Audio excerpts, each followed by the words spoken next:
Welcome to my home kitchen. Today I'm going to be showing you how to make an infused gin ready for Christmas. If you've not already subscribed to my channel, if you could please do so, because you'll get lots of helpful hints and tips all throughout the year from my home kitchen, my home garden and also my allotment.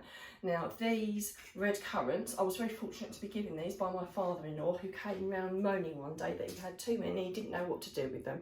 So he gave me a couple of kilos which I popped in the freezer. So I've got out about 500 grams of red currants, which I've got in a kilner jar. I've also got 250 grams of sugar, which I'm going to put in there, 1 litre of gin, some allspice berries, an orange and also some ginger. Now this is going to make a Christmas infusion which will hopefully be quite lovely. If you've never made infused gin before, it's incredibly easy to make. It's really lovely and really nice to give away as gifts, so I'll probably give some to my father-in-law as a thank you. So first of all, I have the red currants already in the kilner jar. I have a piece of ginger which I'm just going to slice up. It's really simple, so it's nothing complicated.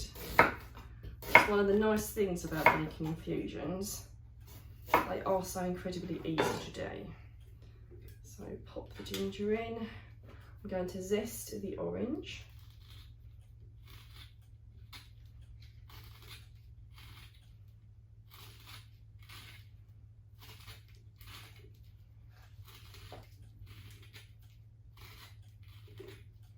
So I'm not going to zest it all, I'm just on about half, because I think that will be sufficient to get the flavour in. I'm going to take a few of the berries. Now it doesn't matter, I'm going to bash them, but you'll strain this at the end. So I'm just going to break them ever so slightly just to release the flavours. And then I'm going to pop them into the infusion. I'm going to put 250 grams of sugar. Now the amount of sugar you put in is down to taste.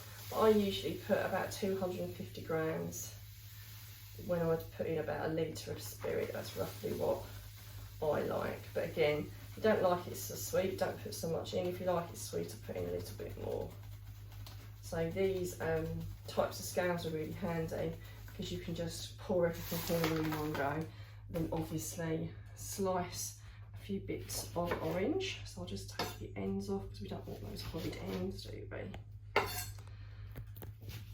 So just put a few slices of the orange in with the infusion as well. So this is a new one for me. I've never made this before, but I saw an already made one of these that you could buy in a supermarket actually, which is what gave me the idea with the red currants I had. And then you just pour all the gin all over. Now the red currants that are in there, although I had them frozen, they have fully defrosted, because if you put liquid over frozen fruit, there is a chance that it could crack the glass.